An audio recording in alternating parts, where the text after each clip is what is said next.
Lux lucet in tenebris. A luz brilha nas trevas. O lema dos valdenses encontra-se hoje escrito em todas as igrejas do vale. Serve como uma silenciosa lembrança do seu fiel testemunho, a miúde manchado de sangue através dos séculos. No entanto, o símbolo profético da mulher no deserto não se aplica somente aos valdenses.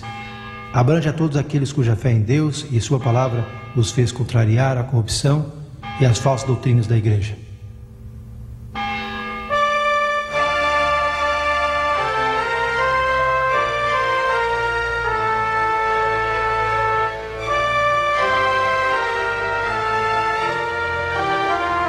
Um ano antes que Lutero cravasse as suas teses na porta da igreja, a reforma havia começado na Suíça com a pregação de Ulricus Zwingli. Ele falou contra a venda de indulgências e de outros abusos papais. Ensinou que a salvação só provém de Cristo. Mas não foi de Lutero que ele aprendeu estas coisas, senão pelo estudo das Escrituras. Nos estados alemães, Lutero destacou-se entre todos os reformadores. Mas nos distritos suíços, muitos homens piedosos chegaram a ser campeões da fé. Muitos dos líderes prominentes são lembrados nesse monumento da Reforma em Gênova. Guilherme Farel, conhecido por alguns como Lutero da Suíça francesa, João Calvino e Teodoro Bessa, sucessor e biólogo de Calvino. Calvino nasceu na França e foi guiado à fé da Reforma por seu primo Pedro Oliveiton, que mais tarde traduziu a Bíblia ao francês para os valdenses. Aos 25 anos de idade, Calvino foi para Basileia, na Suíça. Ali ele completou e publicou o que provavelmente foi o tomo mais influente da Reforma Protestante: a instituição da religião cristã. O seu objetivo era apresentar as grandes verdades da fé cristã, como ele achava que haviam sido antes de ser corrompidas pela Igreja de Roma. Em 1536, Calvino foi nomeado pastor e professor em Gênova. A Catedral de São Pedro chegou a ser o seu púlpito, mas as suas palavras não se limitaram aos confins desse edifício. Durante os últimos 25 anos de sua vida, Calvino tentou fazer de Gênova um modelo prático de uma cidade cristã. Por sua influência, Gênova chegou a ser um centro para a fé reformada na Europa.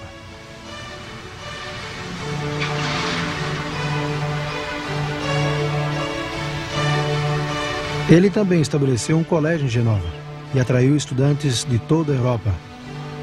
Ao completar os seus estudos, eles regressaram às suas terras para espalhar os princípios da Reforma. Um estudante que veio da Escócia como refugiado foi João Knox.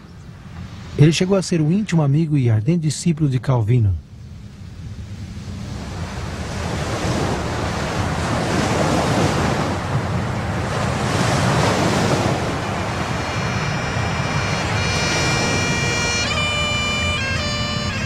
Como Paulo no apedrejamento de Estevão, assim João Knox sentiu o chamado ao ver o martírio do pregador escocês George Wishart. Aqui em frente ao castelo de Santo André, as letras GW marcam o lugar onde Wishart foi queimado na fogueira em 1546. Mais tarde, Knox regressou à Escócia e veio para cá, Santo André, o centro eclesiástico da Escócia no século XVI. A sua catedral era uma das maiores do cristianismo.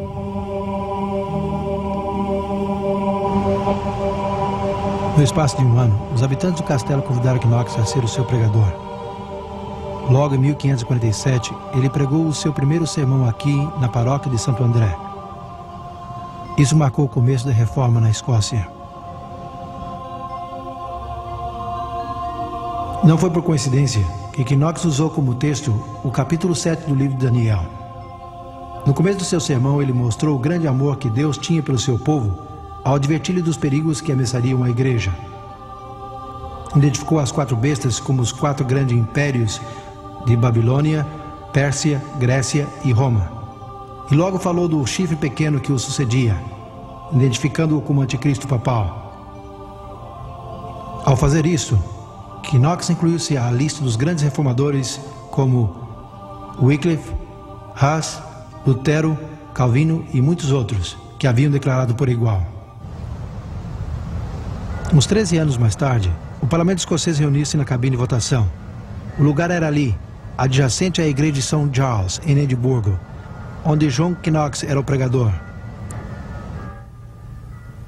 6 reformadores escoceses, que por incrível que coincidência, levavam o nome cristão João, escreveram uma confissão de fé, que foi formalmente votada pelo parlamento em agosto de 1560. A missa foi proibida. A fé protestante foi estabelecida na Escócia. No entanto, Maria, a nova monarca, rainha da Escócia, com uma formação fortemente católica romana, tinha outros planos.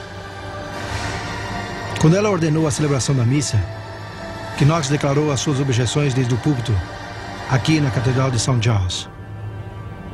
A rainha Maria citou Knox para que comparecesse ao palácio de Holyrood, não muito longe de St. Giles. Maria, como outros monarcas da época, cria governar por divina autoridade e que as consciências de seus súditos estavam sob seu controle.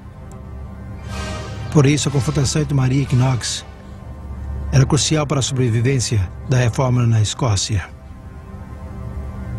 Ensinado ao povo a aceitar outra religião que não é a que os príncipes permitem, mas Deus ordena que os súditos devem obedecer ao seu príncipe. Minha senhora, a verdadeira religião não recebeu a origem nem a autoridade dos príncipes, só do Deus eterno. Portanto, os súditos não são obrigados a ajustar as suas crenças ao gosto dos príncipes, pois a miúdo os príncipes, entre outros, são os mais ignorantes da verdadeira religião de Deus. Sim, mas a vossa não é a igreja que eu guardarei. Eu defenderei a igreja de Roma, porque eu acho que é a verdadeira igreja de Deus. O seu desejo, minha senhora, não é razoável, nem faz dessa meretriz de Roma a verdadeira e imaculada esposa de Cristo. A igreja de Roma rejeitou a religião que os apóstolos ensinaram e estabeleceram. A minha consciência não me diz isso. A consciência, minha senhora, requer conhecimento, e temo que vossa majestade não o tenha. Tu interpretas as escrituras de uma maneira, eles a interpretam de outra. A quem devo crer? E quem será o juiz? Vossa majestade deve crer em Deus, que fala claro em sua palavra. Se a obscuridade existe em algum lugar, o Espírito Santo esclarece o mesmo em outros lugares com mais clareza, para que não permaneça nenhuma dúvida, a menos que seja obstinadamente ignorante.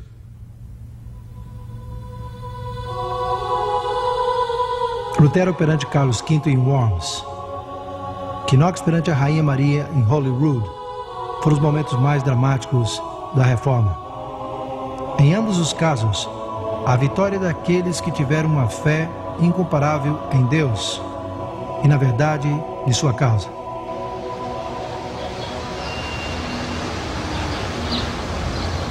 O conflito espiritual continuou em toda a Europa no século XVI.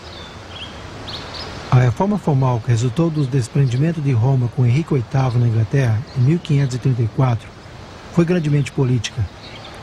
Mas nos anos seguintes, levantaram-se homens determinados em trazer de volta à Inglaterra os princípios bíblicos. Isso não ocorreria sem uma violenta oposição. Maria Tudor, filha de Henrique, assumiu o trono em 1553 e imediatamente decidiu restituir a Inglaterra à Igreja Romana. Durante o seu reinado de 5 anos, uns 300 protestantes foram queimados na fogueira.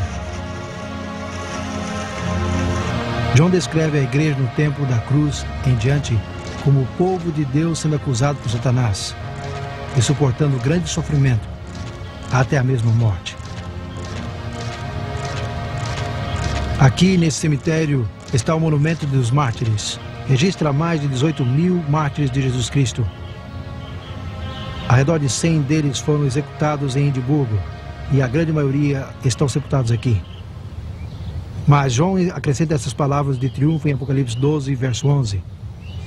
Eles, pois, o venceram por causa do sangue do Cordeiro e por causa da palavra do testemunho que deram. E mesmo na face da morte, não amaram a sua própria vida. Houve 3 homens na Inglaterra, cujo martírio pode representar a todos aqueles que não fugiram da morte durante os longos anos de perseguição.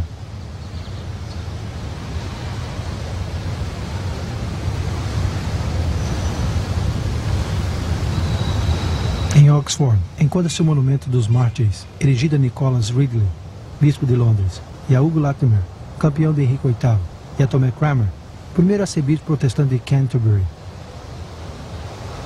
Os três morreram na fogueira erguida em plena rua, no lugar marcado por esta cruz.